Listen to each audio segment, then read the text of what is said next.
what's going on to help families not go through this? Because this has to change. If not, we're just going to continue to have more and more families getting caught up in this, and having my own stories and whatnot with having children.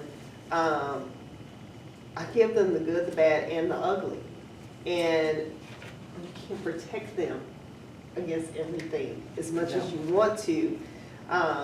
All you can do is educate them and hope that they make the right choices. But I wouldn't wish this on any enemy. No. Because this is devastating. Yeah, it is. I think you hit on this earlier. The perjury issue is just, it's rampant in family court, and I think that thing has to be addressed. If people knew that there were going to be penalties, that there could be criminal charges if they go in there and just, say whatever they want to say, and especially most of the time with divorce cases being involved, if they knew that there was a penalty for that, I think it would deter people from going there, and especially if the penalties were actually enforced. Yes, and I think that's a huge thing, that there's just so much lying that goes on in family court. And that's unfortunate. So are there, with the legislative session going on in Texas, and I'm sure in other states it's happening right now, are there any bills that are moving through the Senate or the House to try to address this? I mean, it would be nice to, the easy button, and everything would just get fixed. But we have to settle for one click of the dial. So is there anything that's going on down in Austin to help with this? Well, there are two bills that have been authored by Matt Krause, which is actually how Jeff and I met 2 years ago. Okay. We went down there, we were testifying for the same two bills back then.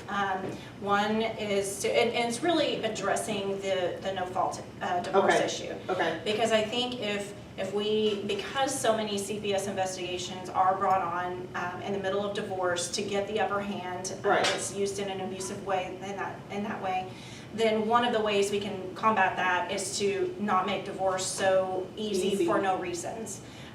We have laws in place for when there is a reason for divorce.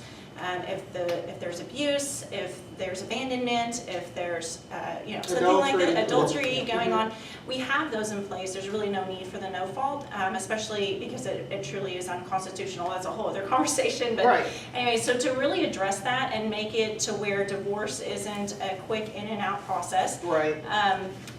One bill is to lengthen the amount of time that a person has to wait before the divorce is final. Right now, Texas has the worst law, and there's other states that do also, the worst waiting period of all. Like any country, any state, pretty much 60 days in and out, done.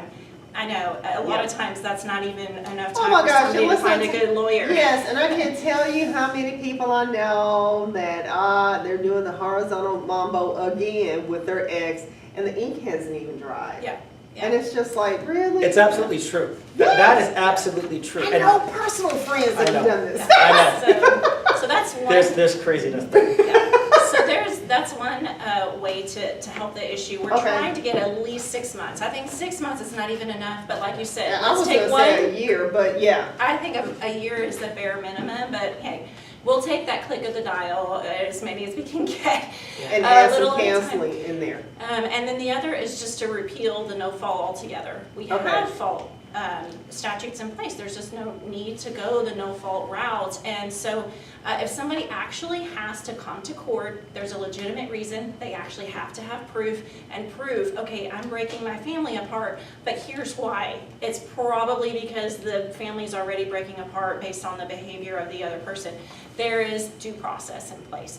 So I think the two are almost like twins, the no fault and then the abuse of CPS through divorce cases specifically. I'm sure there are other instances also. Is that going to include, because I'm sorry to say this, but in my community, marriage is not necessarily first thing, and we have a lot of single parent homes, and marriage is a carrot or never even talked about discuss. It's not even an issue. I got a side chick, whatever, and she ends up getting pregnant. Stop dipping your paintbrush in every can of paint. You're not Home Depot. You're not the stir stick. So I told y'all I say inappropriate things. But so would those situations also fall underneath there, because there are some protections that need to be put in place there with creating a family and really not participating in that family, because that needs to be addressed as well. So the two bills that Kristi's talking about, by the way, last session, both bills passed out of committee. Okay, One passed out of committee unanimously, great. bipartisan committee. So, because the issue of no-fault divorce in marriage, it's not a black or white issue. No. It's not a male or female issue. It's It's not not. a young or old. It's not a No. Democrat or Republican. No. It affects every single Yes. person. And if it doesn't affect you directly, you may be marrying somebody or dating somebody who it has affected. It basically has affected every single person in the state of Texas. Yes. So the two bills that Kristi were talking about are House Bill 922 and 926. Now, Okay. House Bill 922, and let me add some clarification to that, Kristi. Okay. It does not get rid of no fault. All it does is say you have to mutually agree. That's right. Is it that? I mean, how radical is that? That two people get married together, but one person can say, I'm out of here, and the other Right. person, well, wait a minute. If you mutually agree, then we can look at that. I would argue still that even the state should be saying, wait a minute, you made this commitment to us. We have changed your legal status. You defend yourself to us. But that's not in this bill. It's not the issue that's being discussed. There are two states right now, South Dakota and Mississippi, and I've heard that there may be another one, but I'm not positive, in which no You're fault. from the East Coast, aren't you? I actually, Pennsylvania, you can tell, huh? Yes, I could hear it. Well, I want to congratulate you, because most people say you have an accent, but nobody knows where it's from. It was funny, I was talking with this one Chinese lady, she says, you have an accent. I said, well, so do you, but no, but that's okay. But the thing is, this is what we're talking about: unilateral divorce, forced divorce, imposed divorce. I can not only force divorce upon you, but I can get half the goodies.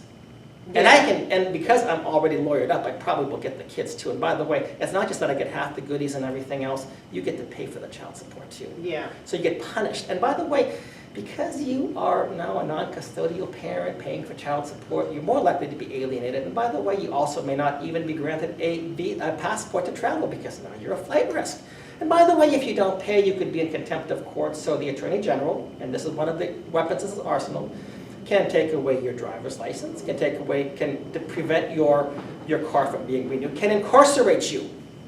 And many times people can't even make the payments because they've just been financially raped, in a sense. And I call it, and then, they can't afford it. Well, now you're in contempt of court. And there's no excuse ever. And now they're going to incarcerate you. In fact, the Attorney General has a webpage for what the deadbeats. They don't call them deadbeats because that's not a politically correct term. But they can be the deadbeat dads or the deadbeat moms. Doesn't make a difference. But to go back to this divorce issue right now, this unilateral divorce, and I'm going to call it divorce rape. You're forcing yourself upon me. What is the essence of rape? Yeah. It's not consensual. You are forcing, well, I'm forcing myself gently upon her. No, it's rape. Rape is rape. Right. And the problem with Texas is that the state of Texas is an active participant in every single divorce rape. Because the state of Texas has said whoever files wins. The respondent has no protection.